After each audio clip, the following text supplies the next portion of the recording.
Hi guys, welcome to my channel Lush Gardener. I hope you guys are fine and are safe. So this is the gigantic aerial roots that I've ever seen. These are so long. I haven't seen this for a really long time. Again, this pot was completely ignored. I haven't watered them for a really long time.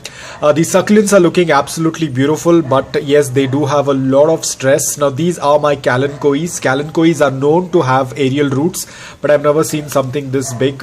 It kind of looks very scary, like these spider tentacles, but these are all the aerial roots. So many of you guys do ask me that can we trim these off? Of course you can trim them off. You can just go to the base of them and you can just cut the aerial roots off. But guys, over the period of time, the aerial roots are going to come back because that's how they tend to grow. So even if you trim them off, but yes, let's say that you want to make them look a little bit presentable, then you can of course go ahead and trim off those aerial roots. There is no harm. That is not going to harm the plant. The plant will start putting out the aerial roots again, probably after a couple of weeks. But for time being, they will look a little bit more, pleasant to look. It completely depends upon you. Some people like to keep them as it is. Some people want to take them off. A lot of people do not like the look of the aerial roots. So if you want, you can trim them off.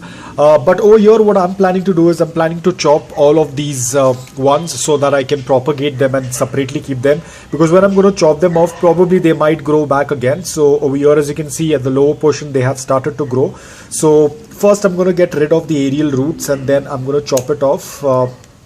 So that it can put out new growth.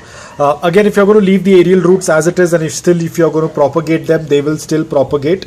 So this is the first one that I'm going to cut. So I'm leaving a good amount of the stem area so that it can get propagated. So I've left a good piece of stem.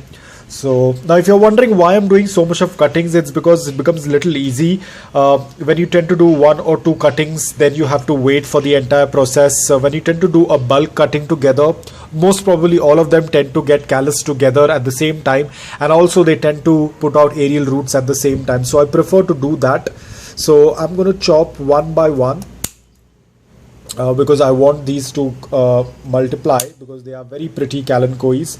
So I wanted to have a good size, a good new start with these kalanchoes. So I'm just cutting off the older ones. So as you can see, I am trying to keep a good piece of the stem so that it's going to be easier to plant them.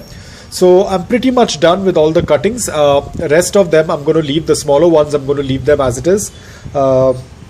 And I'll let them grow on this. Now these stems, most probably they might put out more new growth, or maybe not. I'm not very sure. We will get to know by time. But again, as I said, I will keep you guys updated about it. Again, the same process. It has to be kept away from any kind of moisture or water so that it can heal, and then slowly we can start watering it. Over here, we do not need to, for this pot, we do not need to wait for the roots to appear because they already have roots. So we can start watering so that they can have another continuous growth. And talking about these guys, now I have all these. I am going to let them callus. They will hardly take 1 or 2 days for them to callus because they do not have a very thick stem.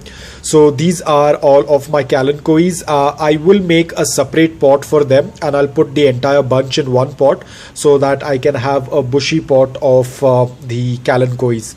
So even these cuttings will be sitting here for a few days for them to callus, and most probably they might even air root. And these you can just throw them off. These aerial roots are of no use. You can either put them in your compost bin or you can just trash them off. So as you can see, every video my cuttings are increasing, but yes, I wanted to increase my collection. I'm also planning to increase and make a new arrangement kind of a thing. I will definitely keep you guys updated about it. I am planning for something, and very soon you will be able to see what I'm planning. It is pretty exciting. I'm still working on it. The issue is that I'm running out on soil. I have to prepare some more soil, so it's taking a while, but very soon you will be able to see why exactly I'm doing so much of cuttings, because there is a small little project that I'm setting up. So I hope that tends to work out really well. So guys, I hope that this video was helpful to you. If it was, please hit the like button. If you're new to my channel, please consider subscribing to it. Until then, take care, stay safe, and keep planting.